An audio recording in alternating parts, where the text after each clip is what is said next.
Has anyone here ever been a soldier fighting against the US? What was it like? My grandfather was conscripted to fight for the North Korean military during the Korean War. He was at the Battle of Incheon and he likened the dread that he felt to what one must feel when faced with a massive tidal wave that is about to engulf you and everyone you know. Couple this with the fact that many North Korean troops were told horror stories that the American troops were cannibals, for example, and that the average American Marine was much taller and more physically robust than the average North Korean soldier. You can imagine how scared he was. He said that the Chinese and North Korean units were absolutely obliterated, and that they never stood a chance against the Marines. All his words, not mine. Hopefully this won't get buried, but my hopes are not too high. My father was a sniper during the bombardment in Yugoslavia, and my best friend's father was a member of the elite unit called Tigers while the war in Kosovo was raging. I'll be short because I have to sleep, but my father told me it was like trying to repel a wave on the beach by building a castle out of sand. You fought. You may have won some small encounters, be it by accident or pure luck, but you always knew that if they wanted they could just kill us all and be done with it. Not a nice time for Yugoslavia, that's for sure. Former active army infantry here. Not sure how I'd feel if I met someone who told me they were former JAM. There were dozens of different armed groups fighting each other and fighting the coalition forces at the same time. My first deployment, it was mostly the Mali army. On the one hand, a lot of them were poor unemployed kids with zero prospects for employment or education. The only possible option for them was to grab a rifle and show up with the rest of the ski masks and run into coaxial machine gun fire, or dig a hole for $20 and get blown apart by an Apache. So I have some empathy for the plight of the poor, uneducated, unemployed Shiite youth who took up arms to fight the imperialist stormtrooper invaders. Sure, yeah, if Red Dawn happened, I'd be in the woods with the Wolverines too. Roger that. On the other hand, kidnappings, torture, physical violation, execution, burning the Sunnis out of their homes, corruption of the police force, the 3 dead preteens we found kidnapped, tortured and murdered, the 10-year-old kid shot in the head right in front of me by a sniper, the 90+ civilian murder victims we found just in the first month of our combat tour, the kid whose tongue they cut out because he liked to chat with us when we rolled by his neighborhood, the fact that Muqtada al-Sadr is now an officially recognized member of the Iraqi government. So yeah, I can't do it. I can't forgive them. My cousin Javier was in Fallujah in 2004 with the army and says it was a logistical clusterfuck sometimes. He told me about having to kill kids barely in their teens. That dude is all sorts of fricked up. The army was there first. Out of everyone in this post, you probably have the most complete grasp of what went down in the opening years of that war. My great uncle fought on the German side of World War II. He fought all over the place. Africa, Italy, a small stint in Russia, and he defended France from the D-Day invasion. He was later able to move to the United States as a war refugee. He said that all of his officers would constantly tell him, when you're fighting the Americans you must think of the least probable way they will attack you, because that will be the way that they attack you. He also said that when you were fighting Americans more so than any other country's army he fought, you had to have eyes in the back of your head. Both of my grandfathers were on the German side for World War II. They didn't say much about the Americans until after the war, and how helpful they were rebuilding Germany and donating chocolate to kids and etc. But both sets of grandparents told horror stories about facing the Russians. Seems they were pee at the scorched earth they had to do to defeat the German push, and made them pay dearly and daily. They emigrated to the US because they ran so far west, getting as far away from the Russians as possible. My great uncle was on the Italian side in World War II and was a captured POW to America. From what he told me, people wanted to be captured by the US. They were treated badly by their own, and how great America was. In World War II, the Germans, and some of our allies, often commented on how chaotic the US Army appeared to be. I believe the quote was, "War is chaos, and the American Army practices it on a daily basis." Other armies were slow, disciplined, methodical, etc. The perception was that Americans were unpredictable, undisciplined but prone to ingenuity. Not just our generals but right down to the grunt soldier level. I understand most who fought us viewed this as a great strength. Gonna be buried, but oh well. My dad was an anti-aircraft gunner in Hanoi during the Vietnam War. He still wakes up screaming in the middle of the night, quite often really.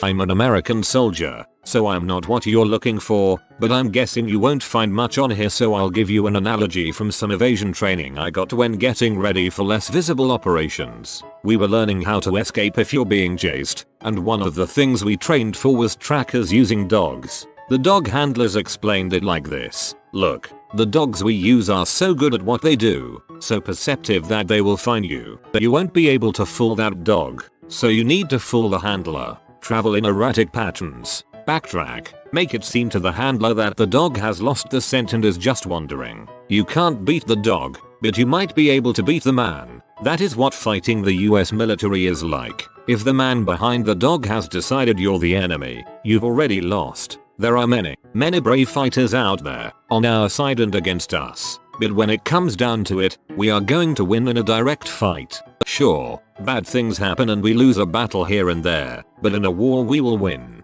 The trouble is that the world is learning. No one wants to fight us in a war anymore. They don't go after the dog, they go after the man behind the dog. Jack up the cost of the conflict, cause civilian casualties, force us into lose-lose situations, and our support crumbles. Then our handlers say, okay boy, we're not finding him today. Let's go home. Well said.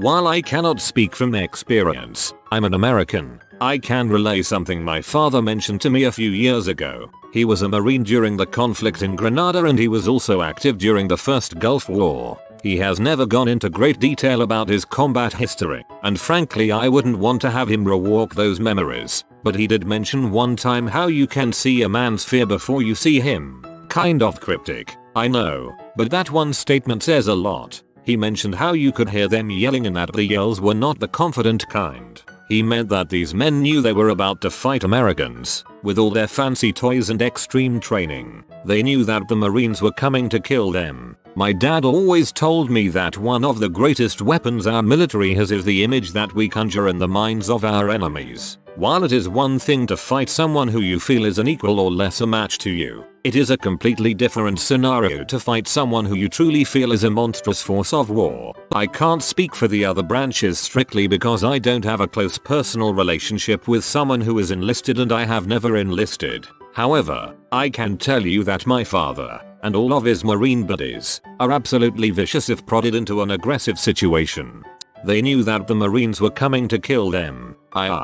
In Grenada the Marines were only supposed to take the top 10% of the island and the army the rest. The Marines landed and began their attack. At the end the Marines held about 90% of the island and the army the rest. The OPFA were fleeing from the Marines to fight the army.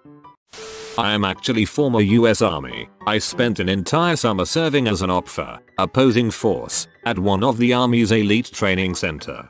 Basically, I fought US soldiers in a giant simulation. I'd actually agree to some extent with the pushover comments for some units. The US Army is just so dang massive, some units certainly will look completely incompetent. Also, outside of a few soft units and light infantry, there isn't a whole lot of emphasis placed on toughness. However, combat arms units are no freaking joke. We have the best, most expensive training in the world and by far the best equipment. I would not want to be on the other team. Chances are I'd be dead before I even saw an American soldier. My great-grandfather talked to me about being a Canadian in World War II. When a Canadian plane flew overhead, the Germans dove for cover. When a German plane flew overhead, the Canadians dove for cover. When an American plane flew overhead, everybody dove for cover. This will probably be buried, but my great uncle fought for the Germans in the Battle of Normandy. He said that they were told that the Allies were being pushed back into the sea and that any Allies they saw were most likely small units that had slipped by. A few days later my great uncle woke up to find a regiment of Americans camped within sight of the farmhouse they were in. Him and his squad surrendered.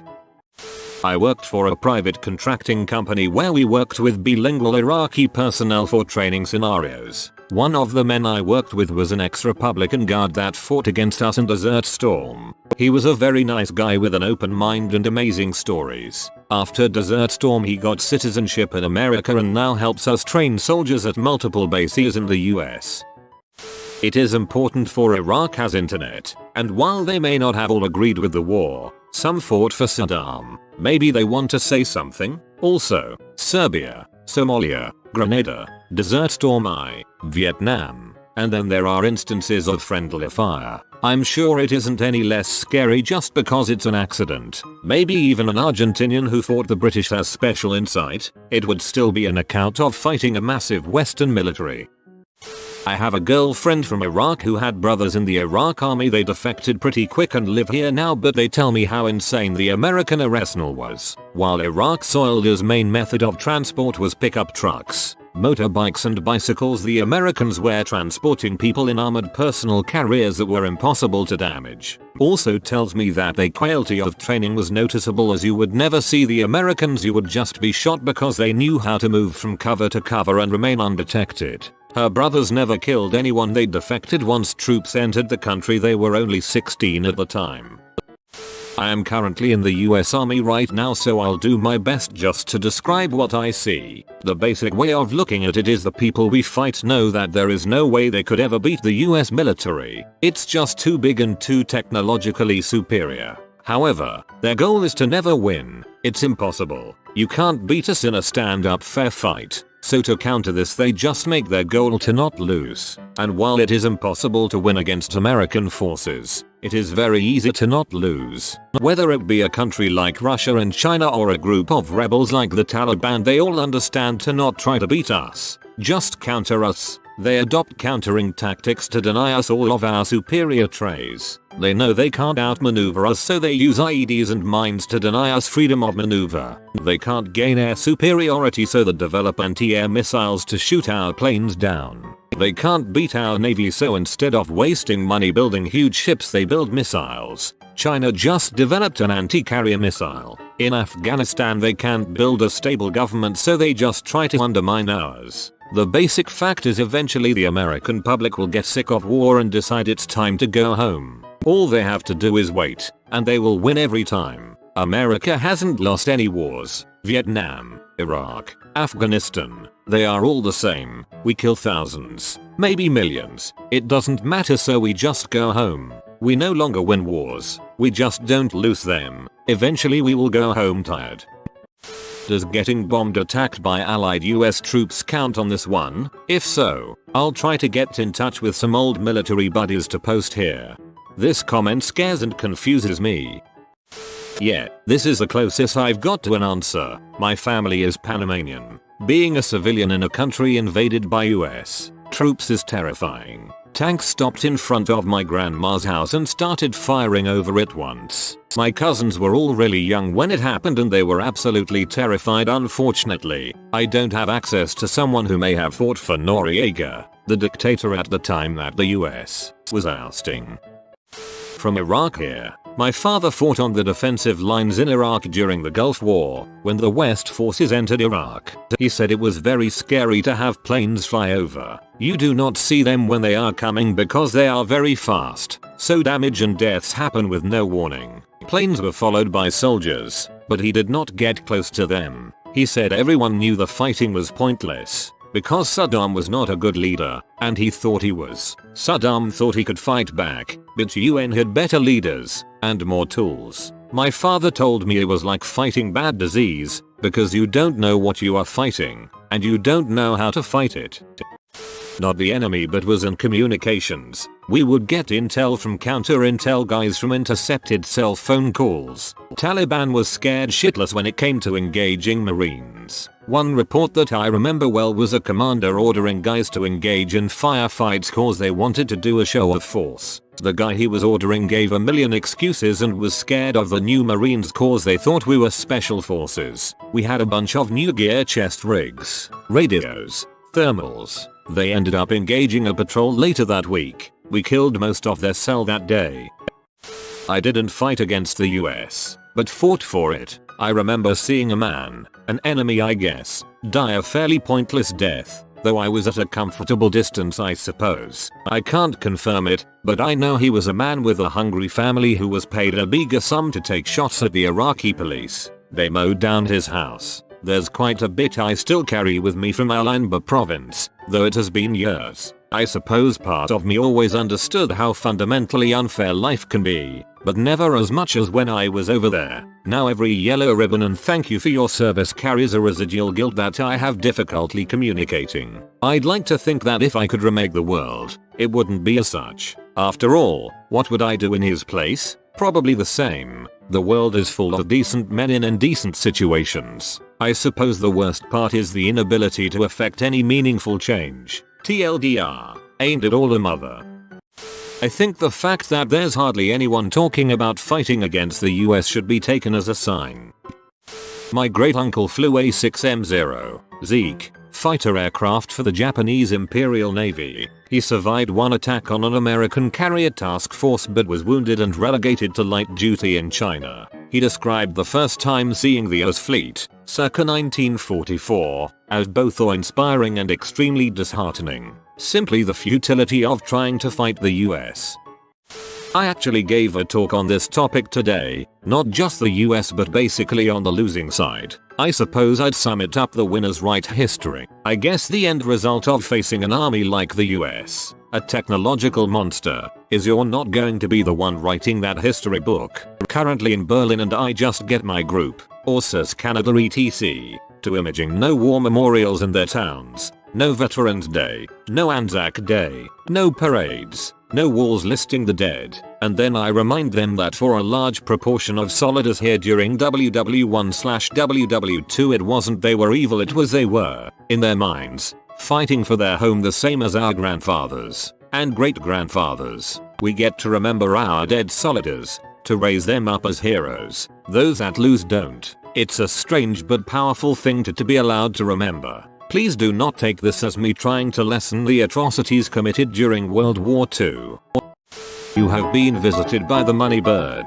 It'll bring you good fortune, but only if you subscribe in 42 seconds or less. If you are new to the channel, you can subscribe. I publish new videos every day. Until then, check out another video, or don't. Either way, have a great day you magnificent people.